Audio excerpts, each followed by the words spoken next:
People say I've got a great smile. Well, I have to say, this is all thanks to the professional team at Beacon Dental Group right here in Dorchester, Massachusetts. I've got world-class dental care. Beacon Dental Group has expert and caring staff dedicated to providing the most advanced and satisfactory treatment in all aspects of oral health. Their services are designed to meet your needs and give you a perfect smile, too. General checkups, cosmetic surgery, Gemini laser service, and advanced procedures, all in a state-of-the-art facility. Call or visit Beacon Dental Group today, 1026 Blue Hill Avenue, Dorchester, Massachusetts, or call 617-282-2146 for a smile that lights the world. People. Everybody, welcome to another episode of CB's Corner. What a joy, what a privilege, and what an honor for me to be back with you. And it is even more joyous to have a person that I know. He really is in my corner, from my corner. We walked the streets of Bathurst State, going up from school. As we walked, I went to the St. Mary's Academy. He went to Dominica Grammar School. We won't hold that against him. My friend and my brother, Dr. John Lowe Black. Welcome to CB Scholar, my brother. Oh, I like the way you said it, because I was waiting for you to pause for me to say, unfortunately, you went to the other school, and I went to DGS, the very good school. But like you, I wouldn't hold that against you. But it's such a pleasure to be with you, and it really fills my heart to know that I can have a conversation after so many years, and it seemed like we just hit the ground running all over again. So thank you for the invitation. I much appreciate it. Absolutely, my friend. Your brother and I went to school together, actually. The other brother, the attorney. And so yes, it was nice always. What I recall, my great recollection of you is that you had this booming kick in soccer, man. When you kick that ball, you kick it from one goal to the next. And I thought you probably would go on to play professionally around the world. What happened? Well, that's interesting that you brought that up, because that was the goal. At one time, a group of us, we thought we were developing that professional team, because we had aspirations, and there was an individual who will remain nameless, who sold us on the idea that it was possible he could get us to the United States to play soccer. So there were times I should have been in class learning, reading, writing, and arithmetic, but I was somewhere out there playing soccer, because soccer, I will say today, is the reason why I am able to speak with you as confidently as I do, because once upon a time, there was nothing but soccer I was told I was good at. Everything else I was horrendous at. But when it came to soccer, or football, as we like to say back home, that is where people start letting me know that there was something in me that if I nurtured properly, I could become something. I did not become that professional soccer player, but I feel the road that I have traveled has enabled me to impact more people in a more positive way than if I had just played professional soccer. Absolutely. Soccer was the vehicle. Like you, I played sports, and I thought that was my way to get into where I needed to go. I played cricket, and I had a passion for it. And I was disappointed when I did not make the national team, which I thought I should have. Of course, you can lament certain things, but when you look at where you are, you say, thank God. Sometimes things happen. At the moment it happens, we get upset, we blame society, we blame people. Maybe some of them deserve to be blamed, but we do not understand that maybe God is orchestrating something for us in a different path so that we can have a different impact in society. And so you didn't play soccer, but you migrated to the United States. And here you are. Can you just give us a quick background as to what you do and what led you to do what you're doing right now? Well, maybe my story is similar to yours. You went to the U.S. Virgin Islands. I went to a small city in Texas, Midwestern State University in Wichita Falls, Texas. And I left Dominica with $2,000 in my pocket because I was told that you can make it. It's America. You can make it. I was 33 years old at the time. So I said, well, I'm still relatively young. I can still play soccer, so why don't try out on Midwestern University's soccer team, see if I can get a scholarship. Well, I was young, but not as young as every other player on that team. And trust me, the only question I got was, how old are you? How old are you? Well, Dominica was hot when I left, but the Texas heat was a totally different story. The first day, 108 degrees. Wow. By the third day, I said, wait a while, I might get a scholarship. I might not. I can't take the heat. So I quit. But then I needed to find a vehicle that would enable me to take care of my boarding and lodging and my tuition. So at that time, a guy that I just met, his name is Michael. Now he's from Ghana. He's now a big time plastic surgeon in California. He was working in the dish room on campus dining, and he wanted to quit because he hated that job. Well, I wanted a means of income. So he brought me to the manager.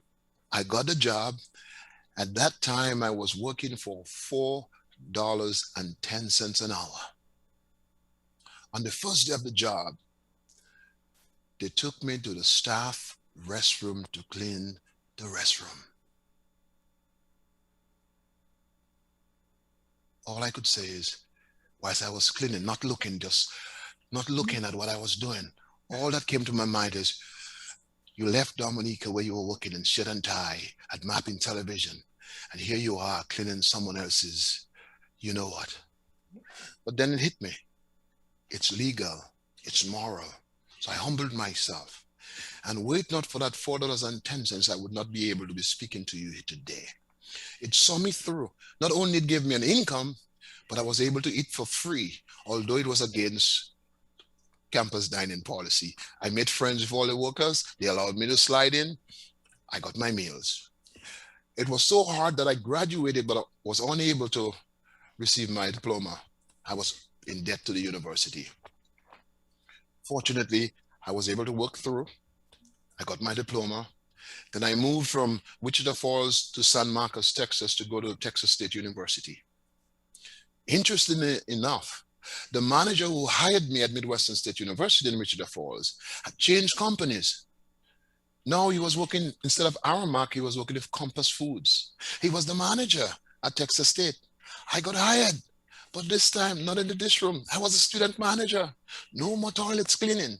I was now telling people to clean the toilets. And the best thing that happened to me is the Compass Foods decided to agree to pay 50% of my tuition. Wow. And I paid 50% of my tuition on condition that I signed a one-year agreement to work with them immediately after graduation. Well, back in 2000, $38,000 to start. They'll have to beg for a job. I got a job. I moved to Connecticut. I hated food service.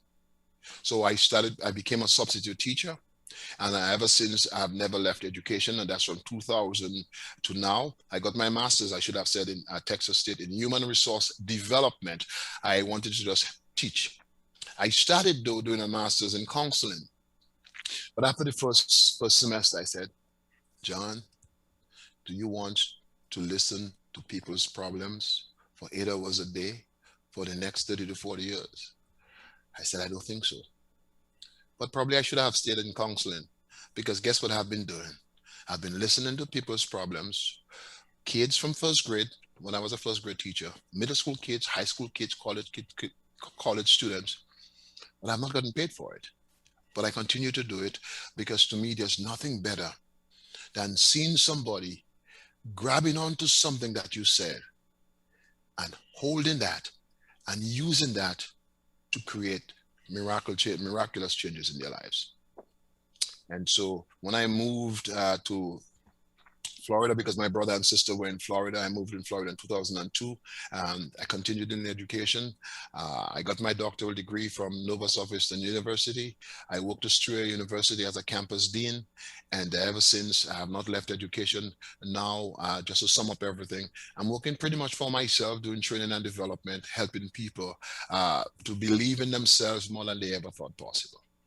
Awesome, awesome. That's a quick summation of where you have been, and it's amazing. And what I have found out over the years is that many success stories like yours have that kind of beginning, coming into a position where you felt, man, I left something good to come into that, not realizing that that is what will take you, propel you to the next level. And so that in itself is an interesting way we can segue right into that and talk about how, you know, when you find yourself in a sticky situation, when you come at a crossroads, when you feel that you're not going anywhere, what do you do? How do you get that drive to move forward? Because that's a powerful teaching tool I find, to tell people, you know, just because you are in a funk right now doesn't mean that's the end of the world. You know, you are still young. You 33 years is young in comparison to other people. And 10 years from now, you can become a millionaire. You can become somebody famous by just sticking to what you want to do. Can you just talk to us about that a little bit? Well, former Secretary of State Colin Powell said it most beautifully. He said, there's a reason the rearview mirror in your car is smaller than the windscreen or windshield. What's in front of you is more important than what's behind you. Amen. And we need to find ways to appreciate that wherever we are, that's where we are. How we define where we are, that's what makes the difference. So you mentioned the word funk. Who said you're in a funk? You just were unable or have not been able to find a way to get to where you want to go. Now you have a choice. If you give up, you will never get there. But like Thomas Edison said, when they told him, Mr. Edison, do you know you have failed thousands of times? He said, I have not failed. I've just found thousands of ways that it will not work. So what we have to try to do, and it might be difficult, we are humans, so if we are not getting the results that we want, it's okay to feel a particular way. It's okay, as long as you don't remain in that way forever. This is where I am. This is what I wanted. This is what I have tried. But what if I try this way? What if I ask someone else who may have gone through a similar situation, what they use to help them navigate the rough waters that they were right? So yes, it's okay, you're human. It's okay to be disappointed. It's okay, I'll even use a stronger word, to be miserable. As long as you do not allow yourself to remain in misery forever. Everything is contextual. This is what happened. I failed the bar exam. But I'm not a failure. If I really want to practice law, I have to try again. So I identify the strategies I use that led to the failure and ask myself, what do I need to tweak? So we need to be the best coach that we can be for ourselves. And one way we can do that is to use the most powerful weapon we have at our disposal, asking questions. We need to ask ourselves questions, because questions will lead us. If we do not ask the same questions, that is, and if we do not ask questions when we try to find answers from someone else, if we keep asking the same people the same questions, we'll keep getting the same answers. But if we do like what the late Wayne Dyer said, change the way you look at things, and the things you look at will change. Because what you're seeing in front of you is because of how you look at it. It might not change, but your perspective will change, and therefore you'll get different answers. So yes, I did not get to where I wanted to go. No. But I can get there if I change, if I become more resilient, if I become more determined, and if I become smarter in how I approach whatever it is that's in front of me. Well, thank you so much for saying that. In our conversation prior to the broadcast, I found out that you also are a minister, which it's right up my alley. And you teach and you encourage people. You're an educator, and that is awesome. And so one of the things that I found out, and in your conversation when you were talking about how you get to where you talk about Mark and about this person, that there's always somebody somehow I find, and I want to call it's God's putting an angel in your corner to lead you. We don't look at it from that standpoint until maybe years later say, wow, that person came into my life right on time. So talk to me about the need for being grateful, for being thankful, but associating yourself and being sensitive enough to see that somebody that is there was there to help you to get to the other side.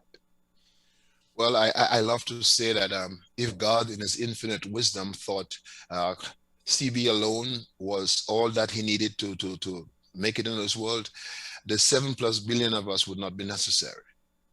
But God placed other people in our lives for a reason. What happens to us in the society in which we live, we like this self-made stuff. But no one is self-made. There was someone who encouraged that person to become who they became.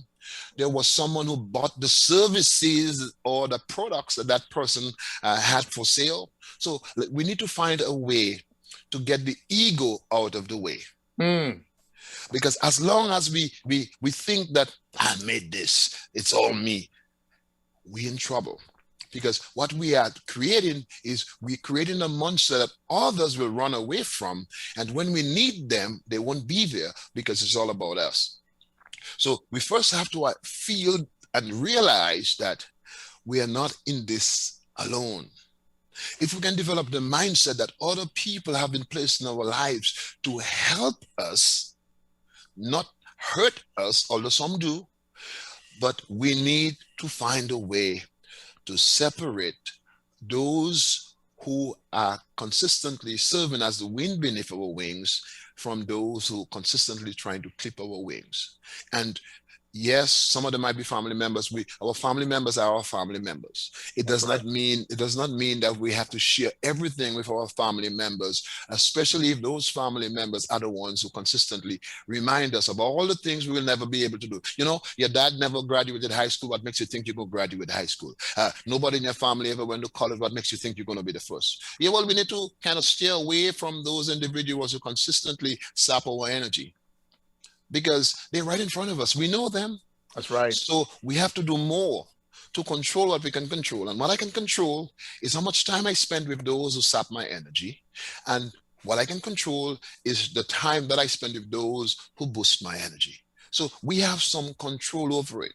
And to understand and appreciate that you are never, ever walking alone. Even when you think you are, you aren't. So it's awareness, being aware, and doing something with that awareness, so that that pothole that you drove in yesterday, you will know exactly where it's at, and you know how to stay away from it.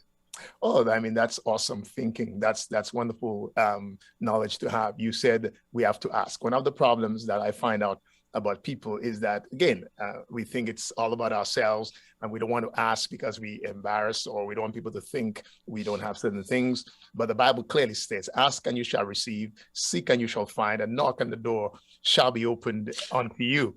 Hold on. You know, ask is A, yes. Seek is S, yes. And knock is K, and that's the word, ask. That's right. That the acronym for that is, yeah, absolutely, ask, seek, knock.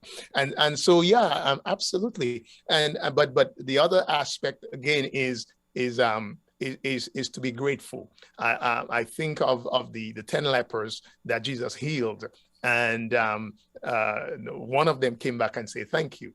And Jesus said, where are the other 9? And by the way, the one who came back and said thanks, he's a stranger. You talk about family. Sometimes it's the family, it's the people that's supposed to push you forward that push you back. It's unfortunate, but it happens. And when that happens, we get discouraged. We have grudges in our hearts. We hate, and so on and so forth. And my experience is, you don't hold grudges. You let it go. And I don't want to preach a whole sermon, but the person that tends to I look at is Joseph. And maybe because my last name is Joseph, it resonates with me so much. His brothers sold him into slavery, and he had an opportunity to take revenge.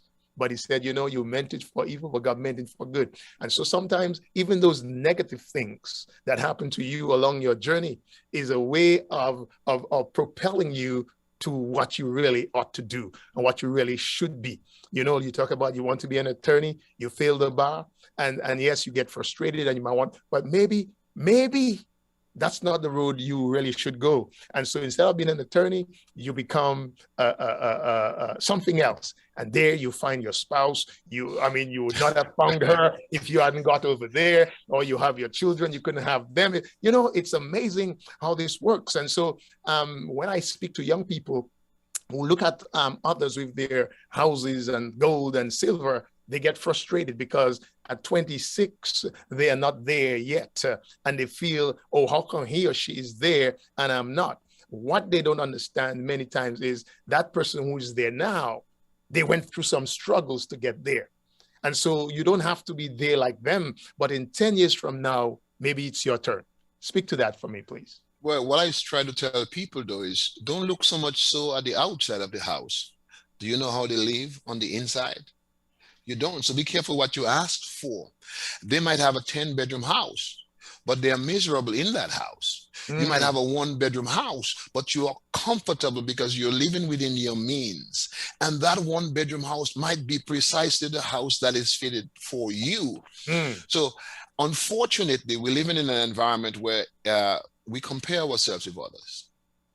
The best thing we can do is to determine as early as we possibly can, what it is do I want to what do I want from my life?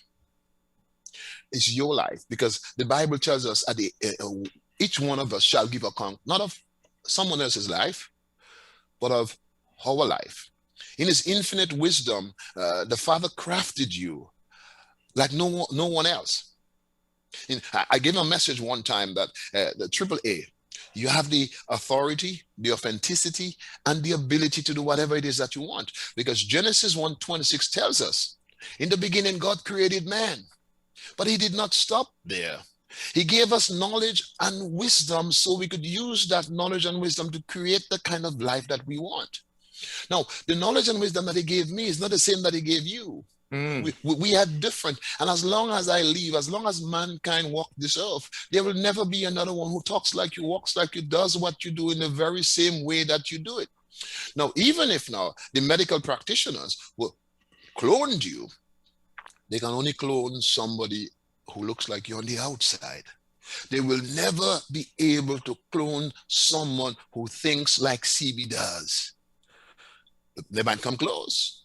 They will never be able to clone someone who does what you do when you preach that message to your congregation. They might say the same thing, but not you. So we have to find a way to love that person that we look at in the mirror every day and walk that we feel is the best walk for us to walk. Yes, I would love to have that Ferrari. But my RAV4 takes me exactly where I want to go, when I want to go, how it does the job. I tell people sometimes we spend so much money in a car, but the car spends more time idle than it's in use. You have a car, you drive to work, 8 hours work. Where's the car? It's parked. Correct. You sleep for 8 hours. Where's the car? It's parked. Absolutely. So if we put things in perspective, it will be easier for us to seek to improve ourselves than we try to prove to others. You have nothing to prove to anyone as long as what you're doing, the walk that you walk in, is the walk that you want to walk. Yes, others might feel, man, in my case, your brother is an attorney, your sister's a nurse practitioner, and all you're doing is teaching. My brother enjoys what he does. My sister loves what she does. And guess what? I'm having a blast. So we have to find it in ourselves. Unfortunately, we do not spend enough time with ourselves. For example, we get up in the morning, even if we're having a cup of coffee, guess what we do? We might turn the television on. Why can't we just have a cup of coffee with ourselves and just with nothing? After we have our cup of coffee, we get ourselves ready, we go to our car. Guess what we do the first thing? We turn on the music, or we turn on, we put on the iPod, we listen to external noise. why can't we just take 5 minutes with ourselves and ask ourselves, what one thing can I do today that will make today a meaningful day? One thing. Or better yet, what 3 things I can do to bring a smile to someone else's face? And then go about and do it. And you have a positive day. So the more we find ways to keep the outside noise from getting on the inside, the more comfortable we'll be, the easier it will be for us to find joy in what we do, and the more energy we will have to help someone else find joy. Oh, thank you so much. That is precious. Spend time with yourself, love yourself. I'm just repeating some of the nuggets that you have shared, which are important nuggets that we should take. Ask, the AAA: ability, authenticity, authority. I think that's awesome. I might borrow that and preach on that.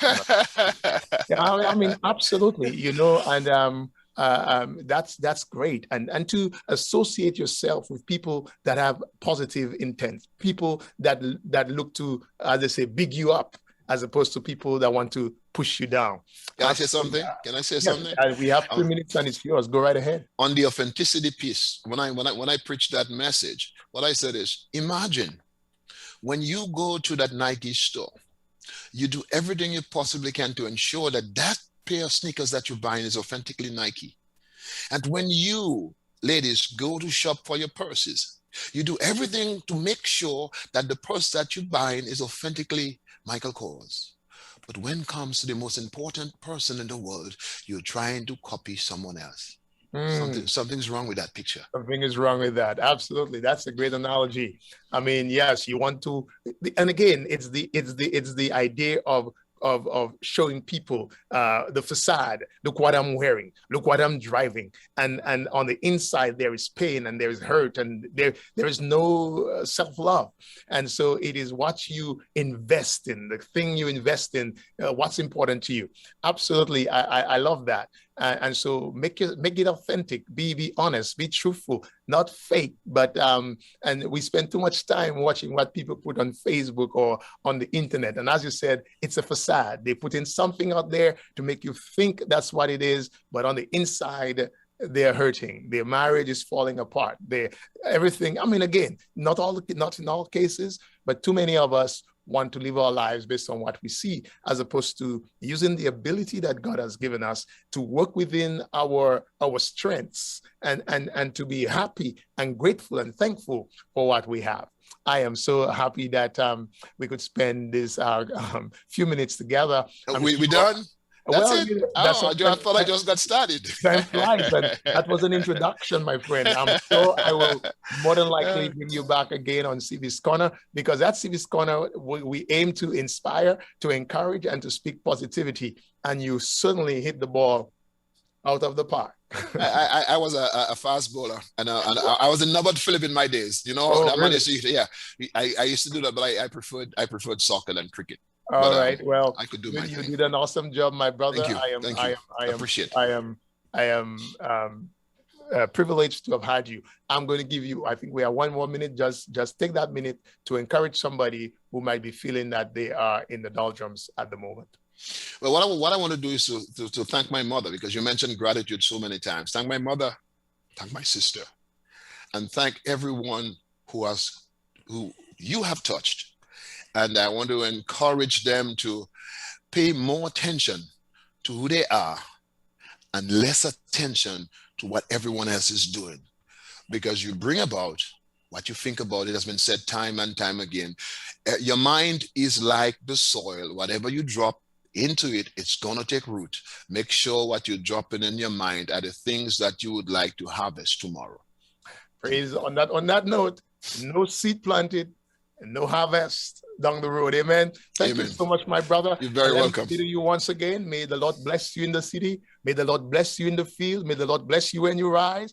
May the Lord bless you when you sit down. You are a star, so go ahead and shine. Until next time, yours truly saying peace and love. Nice to see you, my brother. Thank you. People say I've got a great smile. Well, I have to say, this is all thanks to the professional team at Beacon Dental Group right here in Dorchester, Massachusetts. I've got world-class dental care. Beacon Dental Group has expert and caring staff dedicated to providing the most advanced and satisfactory treatment in all aspects of oral health. Their services are designed to meet your needs and give you a perfect smile, too. General checkups, cosmetic surgery, Gemini laser service, and advanced procedures, all in a state-of-the-art facility. Call or visit Beacon Dental Group today, 1026 Blue Hill Avenue, Dorchester, Massachusetts, or call 617-282-2146 for a smile that lights the world.